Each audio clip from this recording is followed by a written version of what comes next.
जी हाँ छात्रों, तो फाइनली कक्षा 10वीं रुक जाना नहीं परीक्षा वर्ष 2025-26 विषय हिंदी 8 जुलाई का असली वाला पेपर लेकर आ चुके हैं, वो भी पूरा सॉल्यूशन के साथ।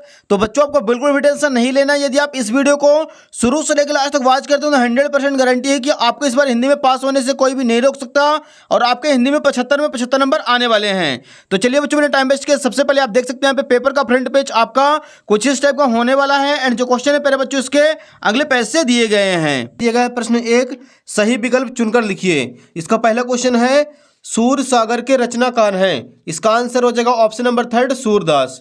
क्वेश्चन नंबर 2 है प्रवंचना का शाब्दिक अर्थ है। इसका आंसर करेंगे ऑप्शन नंबर 4 धोखा। तीसरा क्वेश्चन है करुण रस का स्थायी भाव है। इसका आंसर हो जाएगा बच्चों ऑप्शन नंबर 3 शोक। चौथा है शहर के मुख्य चौराहे पर नेताजी सुभाष चंद्र बोस की प्रतिमा लगवा दी गई। इसका आंसर हो जाएगा ऑप्शन नंबर 2 प्रशासनिक अधिकारी द्वारा। अगला देखिए ई नंबर है दशानन में समास है। इसका आंसर करेंगे बच्चों ऑप्शन नंबर 4 बहुब्रीहि समास। और छठवां है बच्चों भोलानाथ का असल नाम था। इसका आंसर हो जाएगा ऑप्शन नंबर 1 तारकेश्वर नाथ। तो बच्चों यहाँ पे क्वेश्चन नंबर जो फर्स्ट था वो भी पूरा कंप्लीट हो चुका है। क्वेश्चन नंबर 2 के लिए मूव करते हैं नेक्स्ट पेज पर। यहाँ पे देखिए बच्चों क्वेश्चन नंबर 2 है सही जोड़ी मिलाकर लिखिए। एक साइड है स्तंभ का, दूसरे साइड है स्तंभ खा। पहला नंबर देखिए संस्कृति। इसका आंसर करेंगे बच्चों भवंत आनंद कौशल्यायन। दूसरा है कन्यादान। इसका आंसर हो जाएगा ऋतुराज। तीसरा है मैं क्यों लिखता हूँ। इसका आंसर करेंगे अज्ञेय। चौथा है अधिक बोलने वाला। इसका आंसर हो जाएगा वाचाल। पांचवा है प्रत्येक चरण में 16 मात्राएं चौपाई छंद की। और छठवां है नाच न जाने आंगन टेढ़ा। इसका आंसर हो जाएगा लोकोक्ति है। तो बच्चों यहाँ पे क्वेश्चन नंबर जो दूसरा था वो भी अपना पूरा कंप्लीट हो चुका है। नेक्स्ट देखिए क्वेश्चन नंबर 3 सत्य असत्य कथन लिखिए। पहला है सूरदास वल्लभाचार्य जी के शिष्य थे। इसका आंसर हो जाएगा सत्य। दूसरा है मूरत मधुर मनोहर देखी पंक्ति में यमक अलंकार है, यह हो जाएगा असत्य। तीसरा है भगवान शाक्य मुनि अपना धर्मोपदेश प्रकृत भाषा में देते थे, यह हो जाएगा सत्य। चौथा है न्याय के अनुसार आचरण करना न्यायशीलता कहलाता है, यह हो जाएगा सत्य। पांचवा है मृदंग एक तरह का वाद्य यंत्र है, यह भी हो जाएगा बच्चों सत्य। और छठवां है एलिजाबेथ द्वितीय जापान की रानी थी, ये हो जाएगा असत्य। तो बच्चों यहाँ पे तीसरा क्वेश्चन जो था वो भी अपना पूरा कंप्लीट हो चुका है। फिर से आप लोग इसका आंसर देख लीजिए। पहला सत्य, दूसरा असत्य, तीसरा सत्य, चौथा सत्य, पांचवा सत्य और छठवां हो जाएगा असत्य। अगले क्वेश्चन देखिए बच्चों, चौथा नंबर है रिक्त स्थानों की पूर्ति कीजिए। पहला नंबर इसका दुख है न चांद खिला शरद रात आने पर। तो इसका आंसर हो जाएगा शरद। दूसरा है लेखक स्वयं प्रकाश जी का जन्म इंदौर में हुआ था।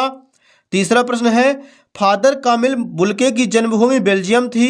चौथा नंबर है लेखिका मन्नू भंडारी का जन्म भानपुरा गांव में हुआ था। पांचवा है 16 छतों वाला घर रचना कमलेश्वर की है। पांचवा है समास 6 प्रकार के होते हैं। और छठवां है सोरठा छंद में 4 चरण होते हैं। तो बच्चों यहाँ पे क्वेश्चन नंबर 4 भी अपना कंप्लीट हो जाता है। क्वेश्चन नंबर 5 के लिए मूव करते हैं अगले पेज पर।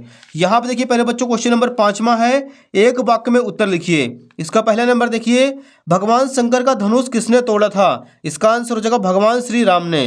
दूसरा है कवि के अनुसार किस ऋतु की आभा अट नहीं रही है। इसका आंसर हो जाएगा बसंत ऋतु की। तीसरा क्वेश्चन है उपमा अलंकार के कितने अंग होते हैं। 4 अंग होते हैं। द नंबर है खूब लड़ी मर्दानी वह तो झांसी वाली रानी थी में कौन सा रस है। वीर रस। पांचवा है जो शब्द सबसे कम समझ में आते हैं और जिनका उपयोग सबसे अधिक होता है उन्हें सभ्यता और संस्कृति कहते हैं। ई नंबर है जापान के हिरोशिमा में कौन सा बम गिराया गया था। इसका आंसर हो जाएगा बच्चों लिटिल बॉय। और पांचवा है अब चला जाए किस प्रकार का वाक्य है। इसका आंसर हो जाएगा भाववाच्य। तो बच्चों यहाँ पे क्वेश्चन नंबर 5वां भी अपना पूरा कंप्लीट हो चुका है। इसका भी आप लोग फटाक से स्क्रीनशॉट ले लीजिए। अगले देखिए बच्चों क्वेश्चन नंबर 6वां है छायावादी काव्य की कोई 2 विशेषताएं लिखिए। ये रहा बच्चों 6वें का आंसर लिखेंगे। छायावादी काव्य की 2 विशेषताएं निम्न है। पहला हो जाएगा आत्माभिव्यक्ति। दूसरा नारी सौंदर्य और प्रेम चित्रण। तीसरा प्रकृति प्रेम। और चौथा हो जाएगा कल्पना की प्रधानता। ये हो जाएगा बच्चों क्वेश्चन नंबर 6वें का राइट आंसर। क्वेश्चन नंबर 7वां देखिए बच्चों उद्धव के व्यवहार की तुलना किन किन से की गई है। तो यहाँ पे लिखेंगे 7वें का आंसर उद्धव के व्यवहार की तुलना कमल के पत्ते और जल के बीच तेल के मटके से की गई है। ये क्वेश्चन नंबर 7वां हुआ कंप्लीट। क्वेश्चन नंबर 8वां देखिए पहले बच्चों तुलसीदास अथवा जयशंकर प्रसाद जी का काव्यगत विशेषताएं निम्न बिंदुओं पर लिखिए। पहला 2 रचनाएं, दूसरा काव्यगत विशेषता। ये रहा बच्चों 8वें का आंसर। सबसे पहले हेडिंग कर देना 2 रचनाएं रामचरितमानस और कवितावली। सेकंड पॉइंट में लिखना है काव्यगत विशेषता, उन्होंने अवधि और ब्रजभाषा का प्रयोग किया था, उन्होंने शांत, वीर, रौद्र आदि रसों का प्रयोग किया था। ये हो जाएगा बच्चों क्वेश्चन नंबर 8 भी अपना कंप्लीट। क्वेश्चन नंबर 9 के लिए बच्चों मूव करते हैं नेक्स्ट पेज पर। यहाँ पे देखिए बच्चों प्रश्न 9वां है, महाकाव्य एवं खंड काव्य में कोई दो अंतर लिखिए। ये रहा बच्चों क्वेश्चन नंबर 9 का राइट आंसर। एक साइड महाकाव्य, दूसरे साइड खंड काव्य। इसमें संपूर्ण जीवन का चित्रण होता है, इसमें एक घटना का चित्रण होता है। दूसरा पॉइंट लिखेंगे इसका आकार बड़ा होता है, इसका आकार छोटा होता है। तो ये हो गया क्वेश्चन नंबर 9वां कंप्लीट। क्वेश्चन नंबर 10वां देखिए बच्चों, अलंकार रस की परिभाषा लिखिए। ये रहा डियर क्वेश्चन नंबर 10वां। जहां किसी काव्य में एक ही वर्ण या शब्द बार बार आता है वहां अनुप्रास अलंकार होता है। क्वेश्चन नंबर 11 देखिए, नाटक एवं एकांकी में कोई दो अंतर लिखिए। तो ये रहा बच्चों उत्तर क्रमांक 11 का राइट आंसर। एक साइड नाटक, दूसरे साइड एकांकी। नाटक में अनेक अंक होते हैं, एकांकी में एक अंक होता है। नाटक में पात्रों की संख्या अधिक होती है, एकांकी में पात्रों की संख्या कम होती है। तो ये हुआ बच्चों क्वेश्चन नंबर 11 भी अपना कंप्लीट। अगला देखिए बच्चों क्वेश्चन नंबर 12 है, नेताजी सुभाष चंद्र बोस की मूर्ति को देखकर लेखक के मन में कौन सी कमी खटकी थी। ये रहा बच्चों उत्तर क्रमांक 12। नेताजी सुभाष चंद्र बोस की मूर्ति को देखकर लेखक के मन में चश्मे की कमी खटकी थी। यह हो जाएगा क्वेश्चन नंबर 12। अगला देखिए प्रश्न 13 नंबर, रामवृक्ष बेनीपुरी अथवा महावीर प्रसाद द्विवेदी जी का साहित्यिक परिचय निम्न बिंदु के आधार पर लिखिए। पहला दो रचनाएं, दूसरा भाषा शैली। ये रहा बच्चों 13 का आंसर। यहाँ पे लिख देंगे दो रचनाएं, गेहूं और गुलाब, माटी की मूर्तें। भाषा में लिखना है इनकी भाषा शुद्ध साहित्यिक हिंदी खड़ी बोली है, इनके पदों में देशी तथा विदेशी शब्दों का प्रयोग किया गया है। शैली में लिखेंगे इन्होंने अपने पदों में भावात्मक, चित्रात्मक, वर्णनात्मक आदि शैलियों का प्रयोग किए हैं। ये हो जाएगा बच्चों क्वेश्चन नंबर 13 का राइट आंसर।